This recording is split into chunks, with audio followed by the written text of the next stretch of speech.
Welcome to the podcast. I'm Sarah. And I'm Clem, and this is Turns Out We're Gay. We're back for the unexpected part 3 series of mental health. I hope you're all still here and haven't unfollowed the podcast after we dangled a fruit in front of you and said 2 episodes. But I do hope that you see the reason why we've done it this way. And I don't think we expected this episodes to be so big, but they are probably the most important episodes we will do for our entire podcast career. Yeah, I definitely underestimated the difficulty to talk about these sort of topics, but also how important a lot of the things we cover in all 3 parts of this sort of sub-series of mental health that we have. I think it's really important, and I'm also sorry for taking up so much time on the last one, but if anything, it will be a good lullaby for everyone. They can put it on as white noise. Yeah, well, you do have a very sexy husky voice, so I think the girls are gonna love it. I don't want you to say sorry because, like I said, I think you deserved that time. I'm so proud of you, and I think there's going to be a lot of people that are going to resonate with it. And yeah, it's going to be something that you're going to reflect on for a long time. You're going to listen to that episode and be really proud of yourself. Yeah, I think so too. But today is not about that. Today is about you. This episode is about sharing your story and your battles with mental health and your journey with coming out and all of the little things in between, far and wide. We've touched a little bit on some of these topics with you over this season and touched really briefly in the first season. And some of these stories and moments you've shared with me, and I'm sure there'll be ones that I haven't heard as well, but it's a very important topic. It's very relatable, and given the statistics and the way the world is going at the moment in terms of, women and things like that and challenges they face, I think it's very, very relevant and very, very important that we shift the focus onto this now. I think it is really important that we start off with a trigger warning. So, third and final trigger warning.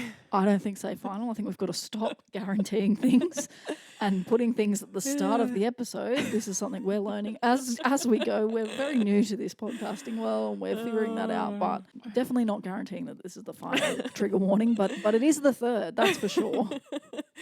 So, trigger warning. Today we're going to be talking about PTSD. We're going to be talking about mental health, depression. Depending on how comfortable I get, we may also talk about domestic violence and suicide. So, if any of those things affect you in any way, if that's not something that you want to listen to, then please move on to the next episode. Another disclaimer that I want to make before we jump into this episode is anything that I share today is absolutely not to put hate or anger towards anyone in my life or anyone that has been in my life.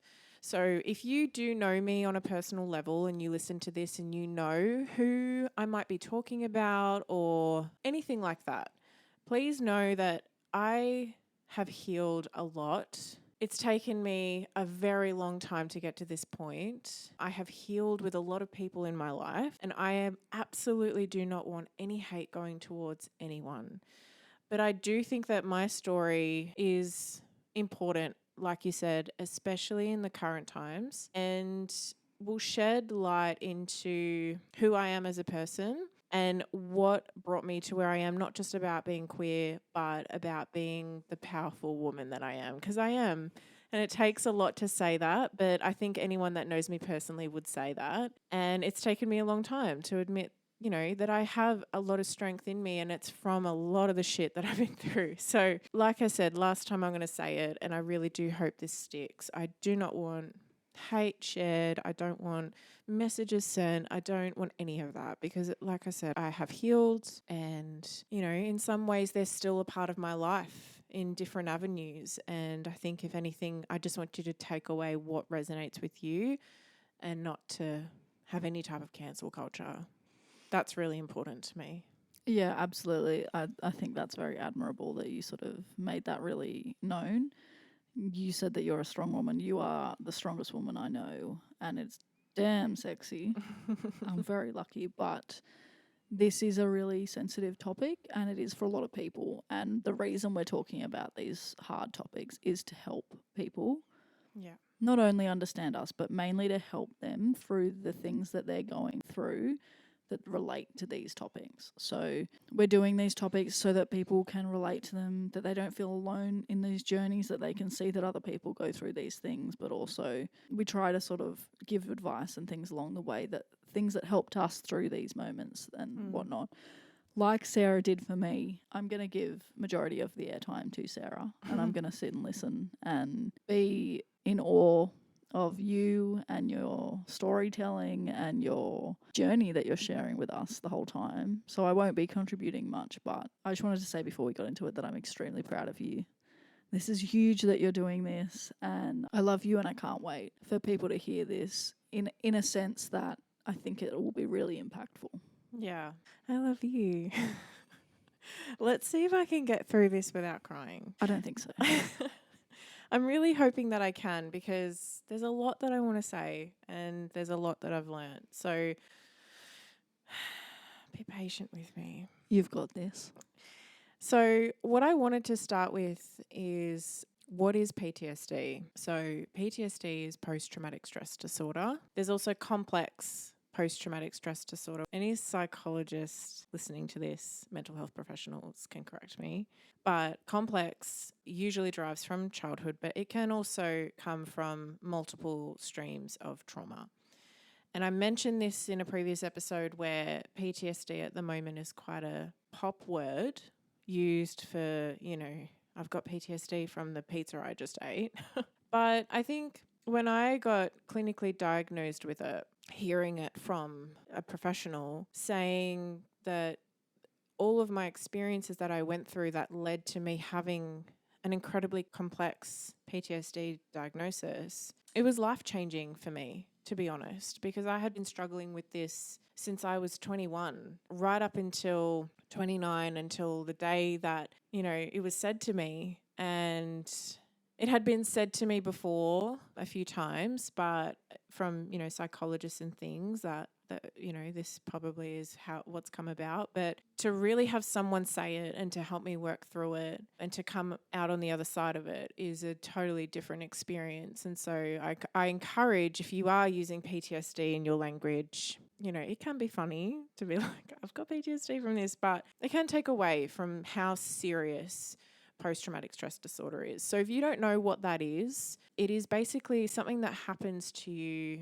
after a traumatic event, and it can stick around for months, it can stick around for years. Most of the time, it could be, for example, you've had a car accident and you have nightmares about car accidents for the next 6 months, and you have flashbacks and things like that. It's very common in like the military and things. So if you don't know what that is, then that's a very basic explanation for what PTSD is. It is a lot more complicated than that, but that is what someone would experience.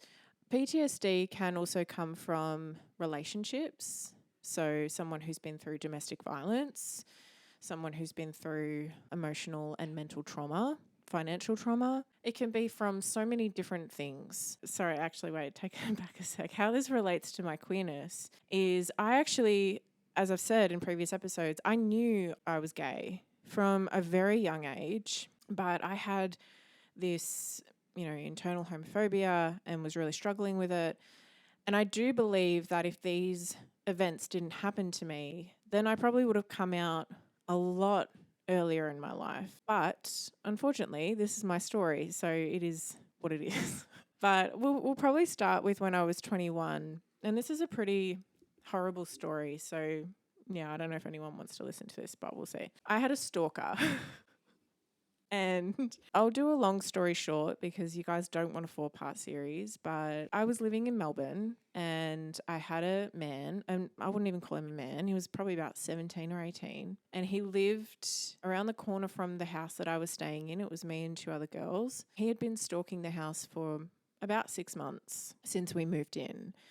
And he had been coming into the home and collecting bras and underwear and mail, and had been stealing mine and the other girls' belongings for this 6 months. We didn't know him. He was just some young guy. I'd only seen him sort of in the street, but on 2 occasions he had come into the house while I was there. And the first time I had my partner with me at the time, and he ran him off, and all of a sudden we had a SWAT team and sniffer dogs and all these people. And I guess when I knew it was serious was when I saw that there was still like a laptop and cash on a table, and I sort of realized that this maybe wasn't a burglary or someone coming in to steal my things, because he could have easily stolen that, and it was maybe something more. And without going into too much detail, but he came back a week later when I was home alone, and it was one of the most traumatic events of my life, and it really set up what happened for the next 10 years or 9 years or whatever. So that was really when I got PTSD. It was from that day. It was one of the most traumatic things that ever happened to me, and I just remember the fear. I was so scared in this moment, and trying to get the police there. And, I knew he was right behind my door. I knew what he was there for, and it was traumatizing. I will never forget that feeling of just looking at my phone. I think I messaged my best friend, Tish, and was like, he's in my house. I think she lives about 40 minutes away, not to get Tish in any type of legal trouble, but she was there in 10 minutes. She was there with a crew of people.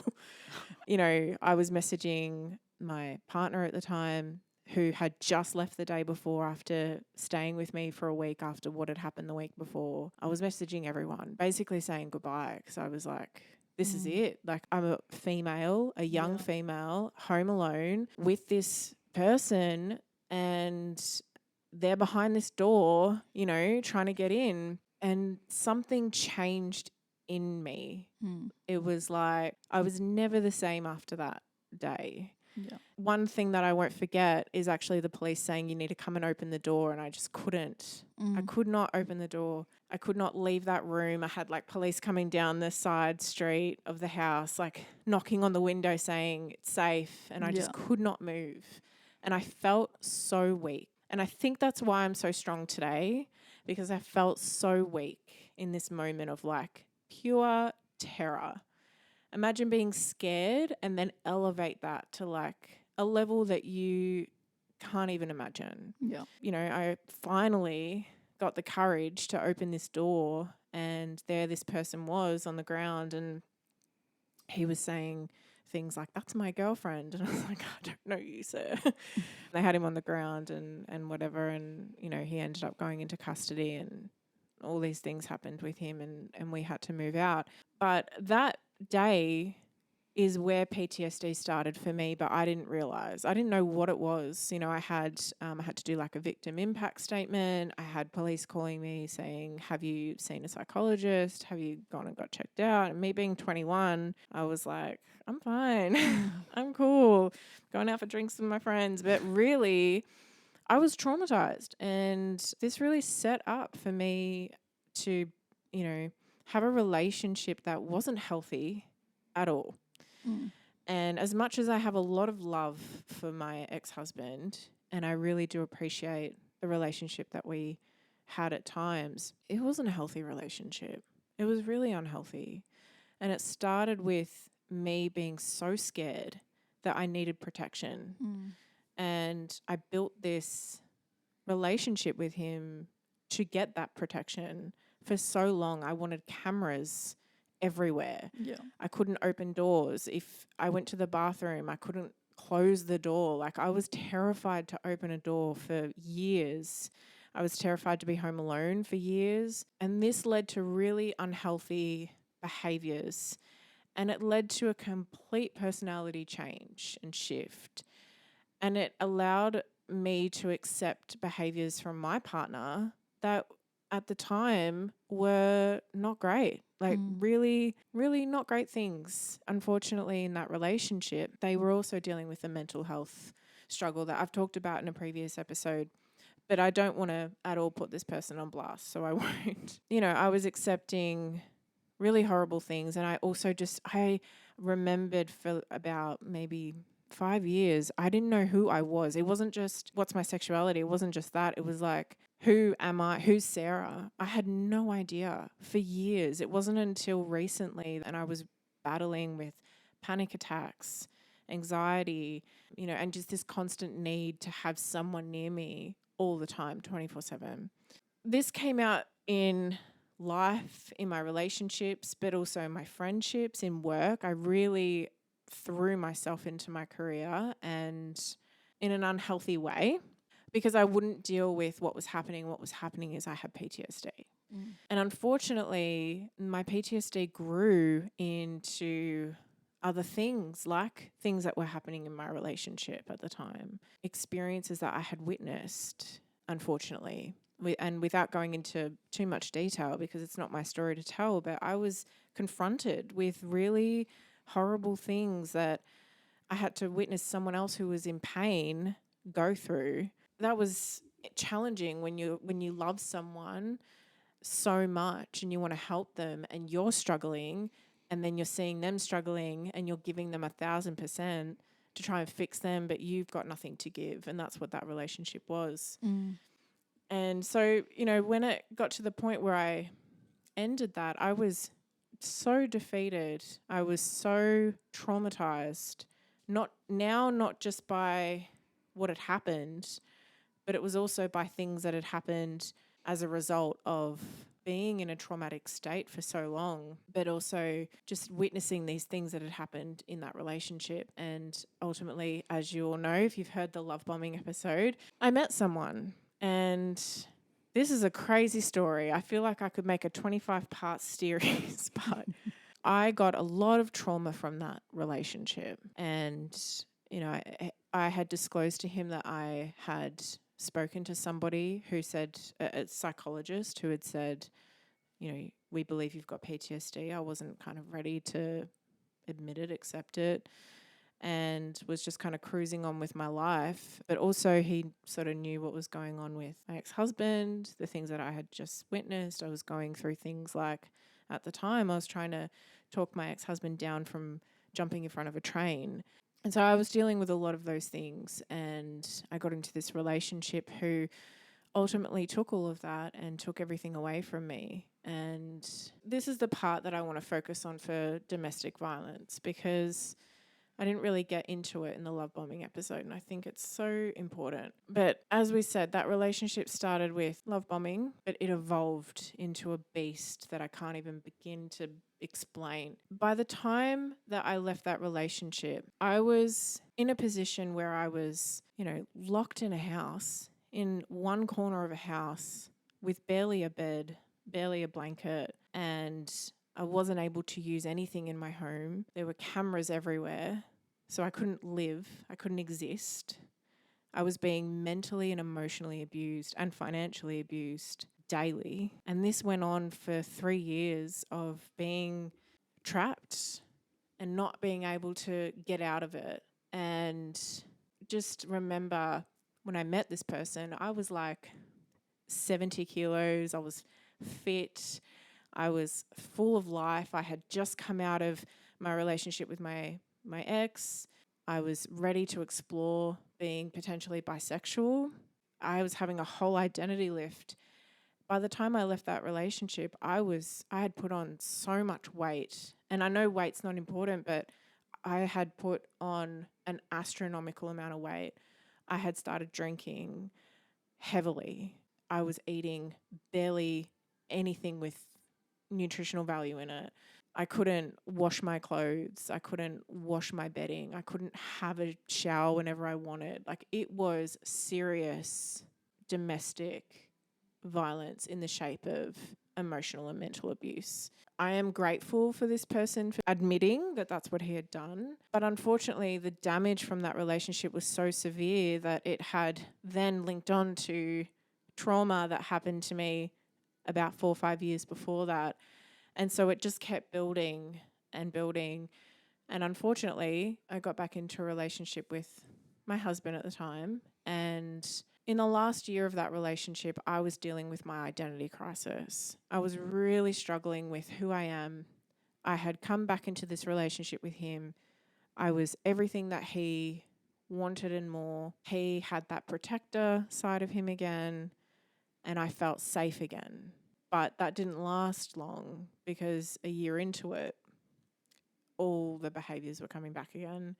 And I was again back in a position where this isn't my life. This isn't what I want, because before everything that happened to me when I was 21, I had all these dreams, ambitions, I had all these things, and I haven't felt like that ever since. So I came out as bisexual, but I knew that I was a lesbian. But I was really struggling with the fact that I felt like I couldn't explore that, and I was stuck. And as you know, I don't like being stuck. I know that you get very upset when you feel stuck. Mm. And I felt stuck, and I felt like mentally I was back in that room in that man's house that I had just been in for 3 years, just traumatized, in a traumatized state. And I started having my nightmares again. I get really intense, full on dreams that aren't just like your normal, oh, that was scary. This is like polarizing terror that I wake up from. And it usually lasts a month or more, and then it stops and then it starts again. But it can be in the shape of plane crashes that are extremely detailed. It could be that I'm drowning. It could be flashbacks of things that have happened to me. And so when those things start happening, I feel stuck. I feel anxious. I feel like I can't do anything because I'm dealing with these nightmares and all these things that are happening. And so I started having that again. And I was dealing with an identity crisis. And because of that, it put me in a really difficult situation. How am I going to talk about this? Again, I was in a situation of violence, anger, and I really don't want any hate to go to anyone. But for about 12 months at the end of my relationship, before I really came out and was myself, I was so depressed. I wanted to end my life. I couldn't get out of bed. I was dealing with not only my emotions, but I was dealing with my husband at the time's emotions, who he feels things on so many different scales. And he was angry. He was angry. He was supportive, but he was angry because he was losing his best friend. And, you know, I was again exposed to things that were an effect of his mental state and the challenges that he faces. And I was dealing with this constantly, and I was tired and I was really exhausted. And I just remember this was the second time that this has happened to me, where I've just gone, this is it. There's no point in being here anymore because I can't be myself. And for the last 10 years, I've just been around violence. And it could be emotional, it could be mental, it could be not so much physical, but there was violence all the time, and I was in a constant state of fear, and it was a constant thing that would happen over and over again. And I never once thought about myself for that entire 10 years. Not once did I go, I need to sort my shit out. I need to figure out what's going on here. I need to come out as gay. I want to be Sarah. Not once. I was so worried about everyone else. In that 12 months, I'd say for about 2 or 3 of those months, I remember, I actually have photos on my phone somewhere of me in such a hysterical state every single day. I was working from home. I was going into meetings, and I was a manager, you know. I was managing people. I was in quite a large role, and I would have to excuse myself because I was just like, I couldn't deal with it. I would cry. I would, I was having panic attacks regularly. I wasn't sleeping. I wasn't eating. And this went on for a long time. And while I was going through that, I was also going through a level of violence in my relationship that ultimately put me in a position where I had to leave. And I had to find a way to leave. And that was really hard to deal with. It wasn't easy to make that decision. It was either that or I was going to die, either by my own hands or by someone else. Yeah. It was the worst year of my life. And I know other people who are coming out are probably not going to experience this. And I feel like I'm really only being surface level with my story, but I'm being really mindful of how much detail I go into for my own safety as well. But I just was so defeated. And the most powerful thing I could have done is leave. And I went into the middle of nowhere. I literally went to the middle of nowhere. I got rid of everything in my life. And I went, fuck everyone. I need to sort this out. And my friend had been encouraging me for years to really seek help and see a psychologist. And I did. And I found above a psychologist, going into like psychiatrists and things. And I was in that for a long time. I had sessions. I had at one stage when I was in that situation before I left, I was having sessions 3-4 times a week because I could not physically function. I couldn't do anything. I didn't know how to handle everything that was happening to me. I couldn't handle the outbursts that were happening. I couldn't even handle what had happened to me before I had gotten into this. I was still dealing with what had happened to me when I was 21. Yeah. And then again when I was 25, essentially being locked in this house. Like I was dealing with all of these things all at once, and it all came on really strong. And she said, you've got PTSD and it's complicated and it's not going to be easy. And it fucking wasn't easy. It wasn't easy. It was intense. It was talking about the depths of everything. It was going into every single detail. It was going into every single emotion. It was acknowledging that I was a victim of domestic violence. And I'm not just linking that to one person. It was multiple situations. Yeah. It was admitting that I still had trauma from the stalker and from that day, and I was holding on to this young Sarah sitting in that room feeling so weak and not knowing what to do with it. And going into trauma therapy is not for the weak. And I don't think anyone that's been through trauma therapy will understand it's not for the weak at all. It only makes you a tougher person in life. Because if you can really delve deep into all these horrible things that have happened to you, and not only what happened to you, but how you got there, and then be able to try and rectify that and change your behaviors in life, it is a fucking hard task. And there were so many times that I wanted to quit and say, I can't do this. And I'm happy to just put all this trauma in a box and hope for the best. But I was having things like memory loss. I could not remember my own name at times. Like I wasn't just a shell of a person, I was dead. And my psychiatrist really was my godsend. And for so long, I was like, I'm not going to go to therapy. It's not going to help me. I'm a strong bitch. I got this. I can do this. And every single time it ended up with me just being this shell of a person that I couldn't even remember my own birthday at one stage. Like it was just like this, the memory loss that you get from PTSD and trauma is unbelievable. If you try and talk about trauma, you'll find that you can't remember it. Like even right now, as I'm talking, I have all these things that I want to say, but I actually can't remember half of it because that's what your brain does. Your brain takes trauma and it puts it in a box and it makes the box clear so you can't find it. And when you want to bring that up again, you can't. And it's hard. And it's hard to remember the finer details. And having a psychologist, psychiatrist, anyone like that to help you talk through it, it's hard to do because they're trying to find that box that you hid and bring it out of you. And that's exactly what I went through. And I went through this for months. And slowly but surely, I became Sarah again and I started to stand up for myself. And I remember a few sessions, she would say to me like, but you can stand up for yourself, but you can do this. I wanted to travel, but I couldn't because I was in this situation and blah, blah, blah. She was the first person I told that I was gay, that I was lesbian.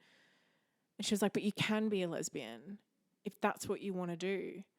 I told her that I owned a business before, but unfortunately, it was during that time that I was with that person who had taken everything, including the incredible business that I built. He had a lot of power over that. So, I said to her, I'm scared. I'm scared to go out and open a business again. I'm scared of fucking it up again. Like, I had this massive, potentially an empire, and I fucked it up. Well, not fucked it up. I didn't. I was in the worst situation that I could have been in to start a business. And she was like, but you can, you can do all these things. And I think just having someone who I didn't know, was a complete stranger to me, did not know me, say, Sarah, you can do all the things, and let's put some tools together. Let's work through the trauma. Let's put some tools together and help you. And I want you to do homework, and I want you to come back every week and tell me what you did and how you got to the next step. Just having someone do that with me, it was something that I started to crave, because I just had this like feeling of like, well, fuck, maybe I can. It was really hard, and it got to one point where she actually said to me, I think you should probably go into an inpatient, because you can't live like this. I was on medication that I shouldn't have been on to help me sleep. I couldn't sleep because if I slept, I was exhausted from the dreams that I was having, from all the flashbacks that I was having. If I was out during the day randomly, I'd have a flashback, and I'd be in a shop with my mum, and I'd have this flashback and be like, fuck, like I need to go home, or I'm done with this. And and I got to that point, and I think the day she said to me, I think you should consider going to an inpatient, I went to the beach in this little hometown. It's a family town where my family's from, and I went to the beach. Actually, I remember I went to go get my nails done, and the whole time I was getting my nails done, this girl was talking to me, and I was a ghost. I was just like dissociated. I was dissociated that was one of my biggest issues, is I was dissociating and not remembering getting places. Yeah. And I was dissociated this whole time, and I just remember it being like a blur, and this person talking to me, and all of a sudden my nails were done, and I was like, the fuck just happened? And then I drove myself to the ocean, and the last time I had considered ending my life was at the ocean. And I sat there and I was like, either you can, and this is going to be easier said than done, but you got to understand that I have been dealing with this for 10 years. Either you can have these thoughts and you can do all of this, or you can do something about it. And you can change your life, and you can do all the things that you want to do, and you can step up. And that's what I did. And I was there for hours, just sitting there. I didn't realize how long I was there for. And then I went home, and that's exactly what I did. And I started standing up for myself and saying no, putting boundaries in place, figuring out what I wanted. I restarted my business, which has been such an amazing experience for me. I put myself out there. I went on TikTok, met you. I met other queer people. I started to talk to my friends more. I started to get my nails and my hair done. I was, doing my tan. I went back to the gym. I was doing things, but every single time I went to do something, my brain would say, no, like, you need to have this flashback right now. You need to deal with this right now. But every inch of my body was like, I don't want to be that. I want to be a proud lesbian business owner, boss bitch that I am. I don't want to be this person anymore.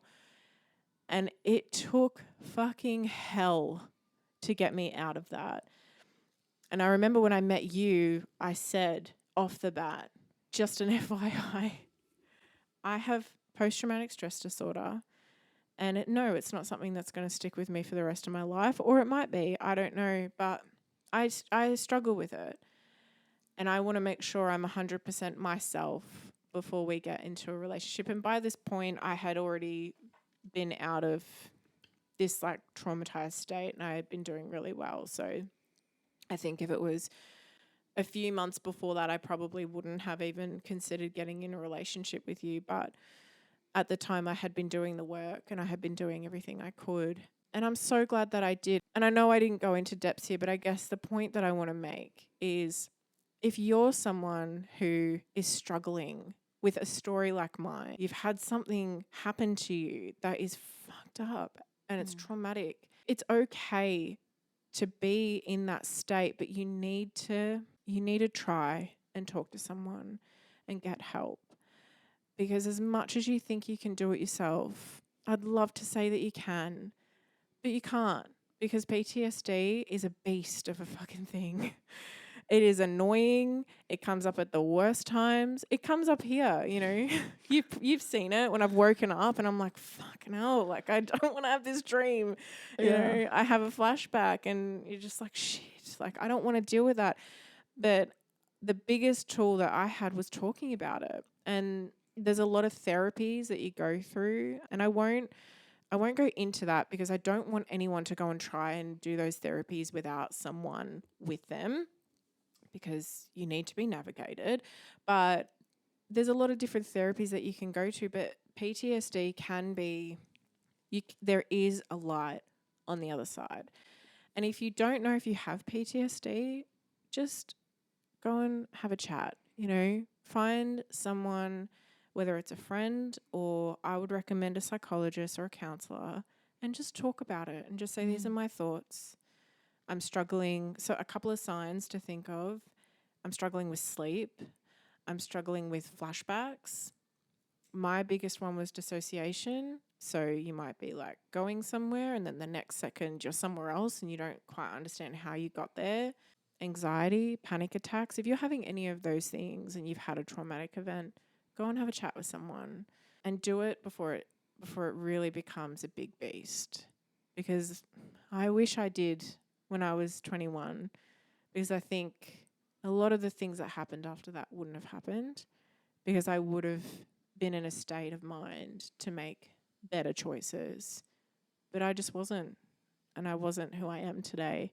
And I don't know if any of that made sense, but that's kind of my story. There is a lot more to it, but I'm just being mindful that, again, I don't want to put anyone on blast. I don't want, it's a complex situation and I've healed a lot from it. And yeah, I don't know what else to say. Well, no, exactly. And it's the same as how I was trying to get through my episode. You're summarizing, 10, 15 years in 50 minutes almost.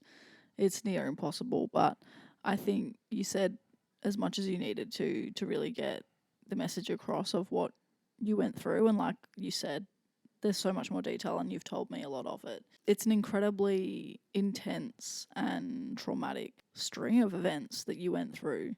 And you can see just how strong you are because of all of those things. You've the most impressive human being I've ever seen now, and you are that proud lesbian boss bitch that you wanted to be back then, and it's incredible to see. And I think a lot of people go through traumatic events, maybe not to this degree or maybe worse, but all of them can use hearing this story and use the strength that you're portraying now to help them get through their journey. And I think you've given some really good insight of like ways to go about it if you do think you're in that situation for PTSD, but also for DV and things like that. You need to seek help and you need to go down those avenues. And it was interesting because you touched on that video we saw of someone saying, just don't be scared or don't be this or whatever. You touched on that because you had a crossroad in your journey where you said, I either do this or I take ownership and I change my life. And as some people think it's just you standing there in one moment going, oh, I'm going to do this, you actually did the work before that.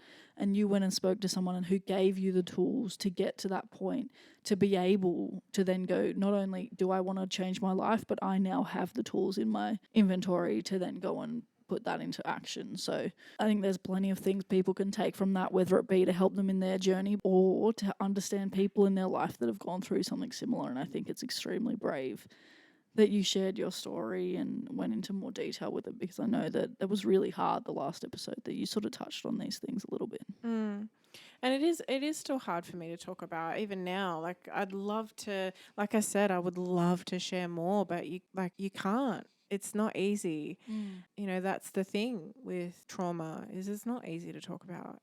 It's really hard. But you're right. Like there was a lot of work. There was months of work before I could finally say, you don't have to do this anymore and you can change your life. But that took months of work and talking and really getting to the thick of the worst moments in my life. And that's why I really encourage, I'm a therapy queen, pro therapy. And it doesn't work for everyone. But I think when you're in a situation like mine, it's not the same as anxiety or depression. Anxiety and depression are a part of it, but it's not the same. I think with trauma, in my opinion, the only way to fix trauma is to revisit the trauma, is to talk about it, is to go through like exposure therapy, which is something that you don't even realize you're doing.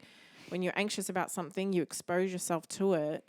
I did a lot of that. I did a lot of exposure therapy in things that I really didn't want to do, things like opening a door. That's exposure therapy to me.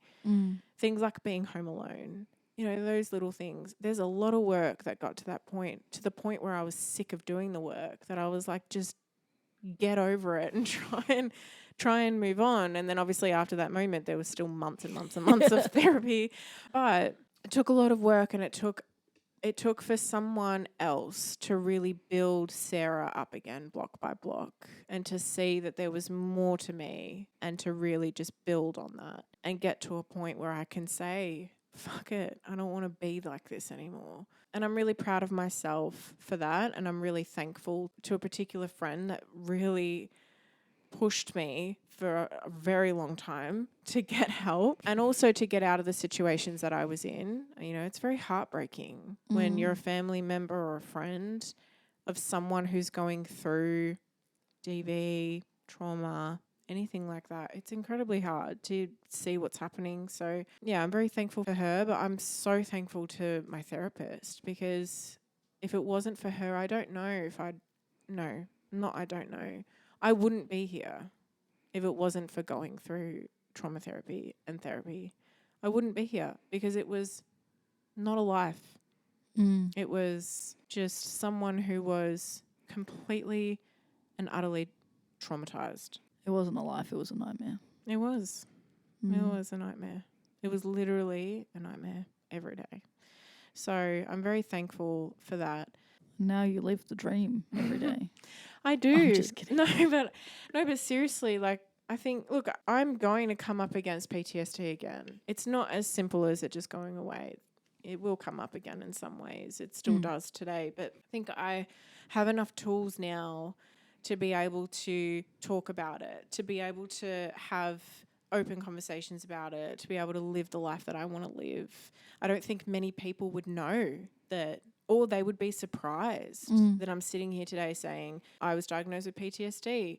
I don't think they would know that. People that know me in my life certainly wouldn't. Obviously my family knows, but yeah, I don't know if they would. So I think, it could be anyone. It could be you, or it could be anyone.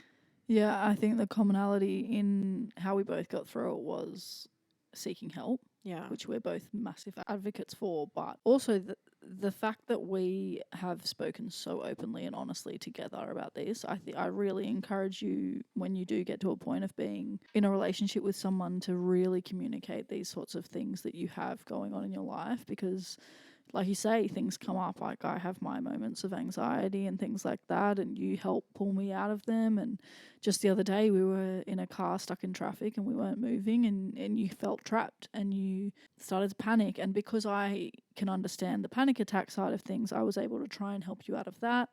But also because you'd told me your story, I understood where the trauma was coming from. Whereas if I didn't know any of that information, it would have been a really hard situation for me to understand. So I really encourage you, when you're with someone that you trust, to really open up so that they can be across anything if things start to pop up.